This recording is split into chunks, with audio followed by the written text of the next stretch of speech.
Hi, I'm Alex Archbold, and I've been buying and selling antiques since I was 9 years old. From basements to scrapyards, I'll look just about anywhere I can to find lost antiques and collectibles. And sometimes I'll go big and buy everything. With my wife and kids, we run an antique shop in Edmonton, Alberta, Canada, filled with some of the most unique items we can find. I never know what's going to happen or who I'm going to meet. This is our life, this is our adventure, and this is Curiosity Inc. From home, honey. I am on an adventure today, and I've got my good friend Bill with me, who drove me all the way out to the country, and we're here to get this 1961 Mercury Meteor, very rare car. Unfortunately, it's been sitting for a while, and it's not starting. We're gonna have the booster cables on it and see if we can give it a go. It's the problem sometimes when you leave a car for a while. The battery dies. All the vehicles around here sound like they're having a bit of a tough time starting. We're gonna let that charge up for a couple minutes and see if we can get her to go. But pretty nice shape though, hey Bill? It's an excellent shape. Yeah, nice I mean, very nice car, even the paint. There's no Everything. rust, the tires all look good. I'm gonna have to put my plate on the back. I might actually, I'm just gonna roll the car forward, I think in neutral, so I can fit behind it. It's a little too tight to get the plate on right now. Let me give myself a little space here. I'm just gonna go forward a foot, I think, or so. That's good there, Bill. That's good, huh? Yeah, that's good, because I don't wanna stretch the cables out too far. We'll move this out of the way. I came prepared with my license plate. Got it all insured. So I'm gonna throw in neutral and see if she'll go. Well, not see if she'll go, but see if it'll roll. How many miles on it? 43,000 miles. 43,000 original miles. This is a low mile car. Okay, I'm putting it in neutral. And I guess I'm gonna have to get out and push. Update. Got the car started. Actually, it starts just fine. Problem is, it's been sitting a while, and from sitting, the fuel pump has let go, and it's spewing fuel. I think there's a rubber diaphragm inside, and if that goes, it'll leak like crazy, and that's what's happening. See all this? That wetness is from it spraying out of the fuel pump. Not a safe thing to drive, so we've come all this way, 2 hours, and I can't drive the car back. I'm gonna get it all closed up and buttoned down, and looks like a tow truck is in my future. Probably like a 50-cent rubber part inside that fuel pump. Haven't used up one of my long distance tows here. But that said, the car sounded really good when it was running. I don't want to start it for you guys right now because it's going to spray fuel all over the place if I do. I just want to get it all sort of buttoned down here. This is a really clean, nice original car, and I'd rather not light it on fire today if I can avoid it. But really interesting lines on it. I may as well show you guys a little bit of a walk around of the car. Chrome and everything is excellent. What's really unique, look at the distance of the headlights from the high beams and low beams. Never have I seen them, other than maybe like on an Edsel or something when they did the kind of styling cues. It's given it a really different look. And hey, who's to say where headlights go in a car? They thought, you can't tell us what to do, we're gonna put them inset like that. Kind of a neat look. I guess you'd really have to angle the headlights to get a good beam out of it, but we've got nice clean sides. Geez, Bill, it's getting smoky out here. Look at this, I think there's a fire nearby, maybe in the woods across the way. I sure hope that doesn't spread over here with my non-running car, my nice non-running car sitting here, but we've got potential fire happening nearby right now too. Look at the smoke. Hey, well, it's a neat looking car, and with any luck, we'll get out of here before any flames start kicking around. It's basically in absolutely pristine condition other than the fuel pump. I'll show you guys the back seat and the front seat area. It's about as mint as you would hope for. Look at that. You know, this is a 1961 and it's pretty much as good as brand new. It has stood the test of time, and I don't even mind the brown color on this car. I think it actually looks kind of nice. So, Bill, maybe we should go grab lunch and get out of here before this the smoke picks up and worse things happen. Will be smoked meat. To the Billmobile. Na-na-na-na-na-na-na-na. Billmobile. Since I'm waiting for a tow truck and I have a vehicle here, I figured why not buy some antiques off the guy while I'm here and load them up in the car? Always picking.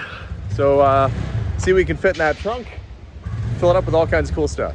Well, that's it. You know, we're told the car was a driver, which it kind of is, but it developed a fuel pump leak since the guy drove it last. So we're gonna leave it there for the tow truck to come and grab it. We're gonna go to the right, and I'm gonna take Bill to a golf course for a country club meal. I don't know how fancy it'll be. We are in the country, but we're gonna grab a bite to eat. And hopefully the car makes it back home safe and sound. I'll have to give Melissa a heads up that it's gonna be dropped off in the driveway too. Well, we'll just enjoy the rest of the day. If I had the fuel pump here with me, I could have changed it on the spot, but it's a holiday today here and everything's shut down. So we're just gonna get it towed home. I can fix it on my own. It's not a big deal.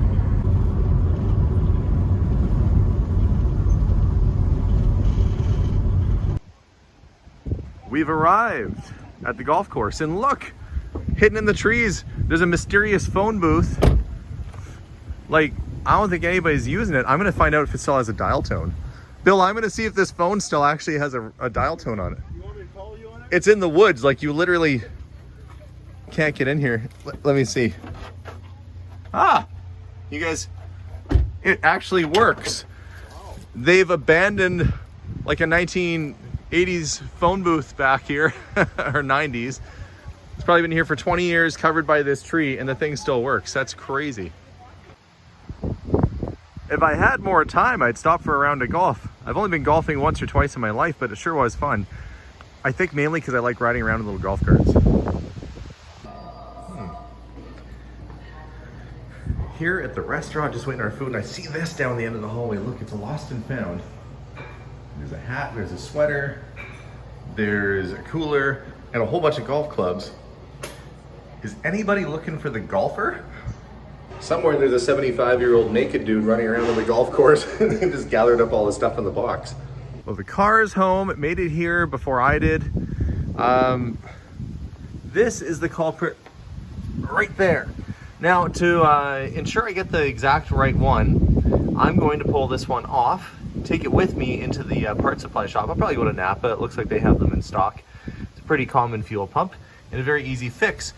Basically, we're just going to take off the top two bolts, bing, bang, boom, and the fuel lines, disconnect those, and it should just come right off. So I'm going to get my wrenches out, which is a 9/16, and get that fuel pump off.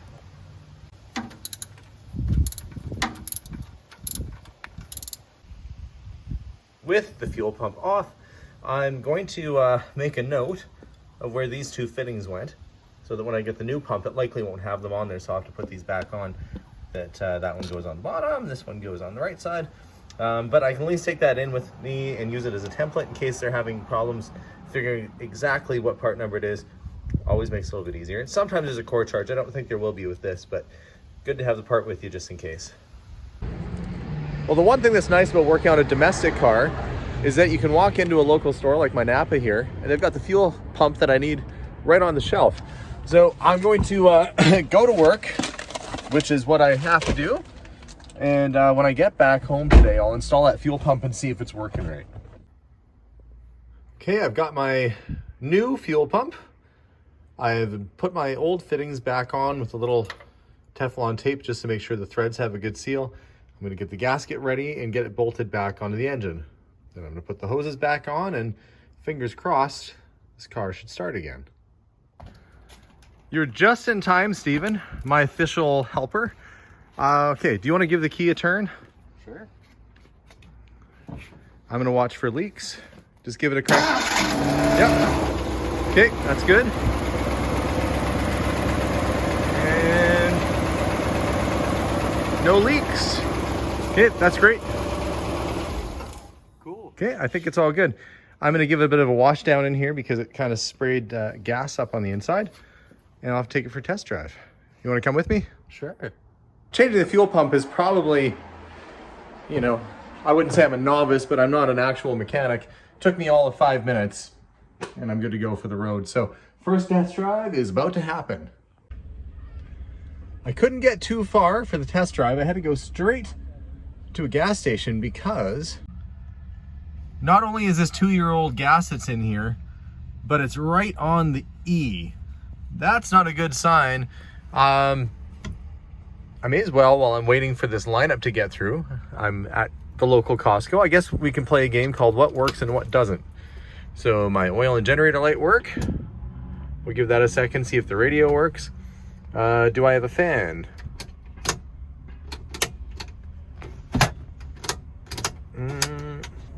Yeah, I do. It just has to be in the high position. I definitely don't need heat today, so my fan is working. Oh, I better move up. Great local bands at Century Well, Casino. I found out that the radio works, which is good. Clock, they never seem to work. You find an old car that's got a working clock, you probably can guarantee that the rest of the car is maintained pretty well.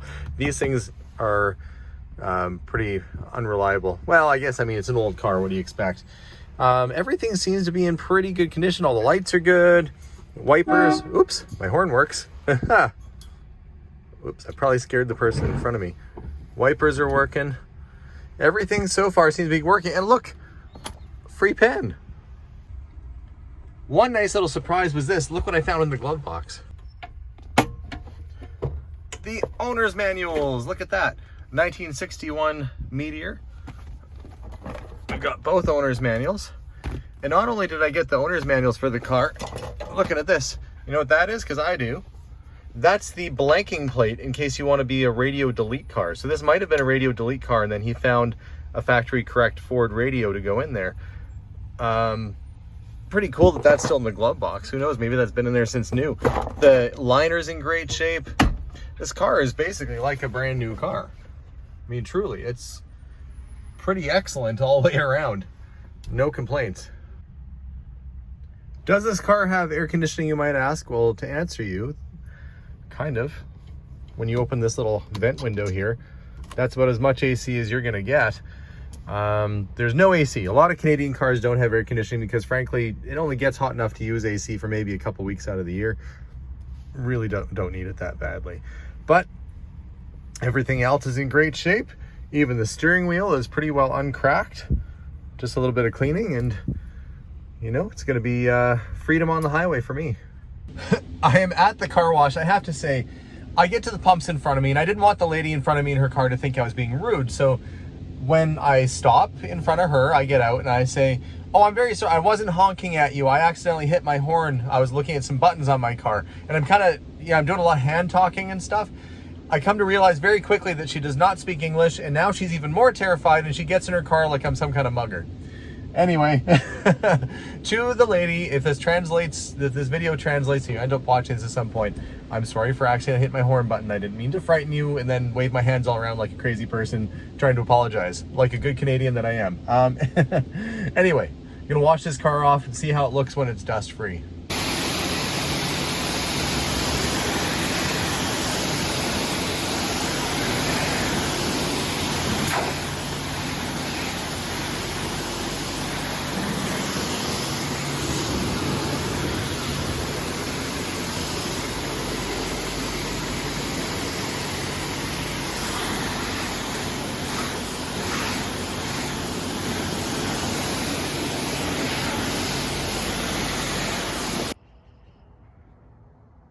Okay, now Steven's with me, and it's time for a test drive. This 1961 Mercury Meteor Montcalm was a Canadian-only car, which means you couldn't find it anywhere else. Essentially, it's just a 1961 Ford Galaxy that's been gussied up a bit with decorative fender skirts and flares and some extra chrome. It's a trim package, more or less, for the Canadian market. The biggest difference about this car is that it has these really weird spaced out headlights, which I showed you before, and really cool funky taillights on it. Other than that, it's essentially a Ford Galaxy. It's built by Ford of Canada, has a 332 V8, runs like a Dickens. We are driving along here and it's quiet in here, right, Steven? Yeah, it's really nice. Very quiet.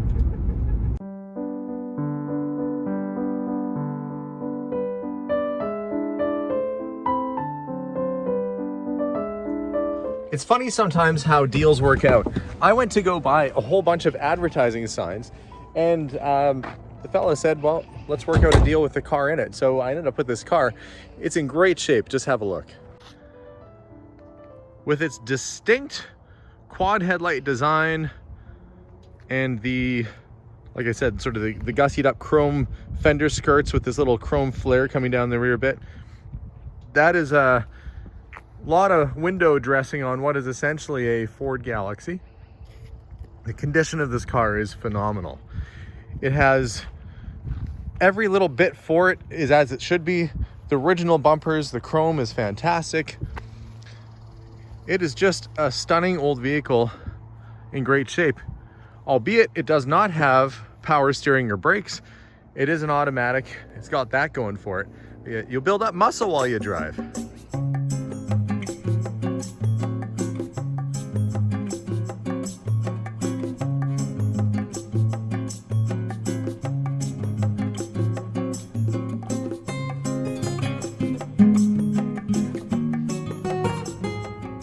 And even the interior, it's like brand new, just spotless. One thing I didn't show you though was the trunk. So how big is the trunk in an old 1960s car? Well, Steven, check this out. Ba-ba-ba-bum! There's a dining room table in the back of it. And a broken A&W tray. But you can actually fit an entire like 50s Formica dining table inside the trunk of this. And even if it had a leaf on it, would still, if the leaf was in, it would still fit.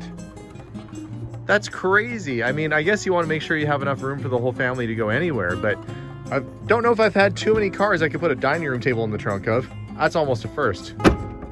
One thing I really love is how they've integrated the fin, right? They cut the circle, right? And then they did the fin and they had the taillight come right through the fin, and look, it protrudes. That's so cool and so clever. Really, really neat design.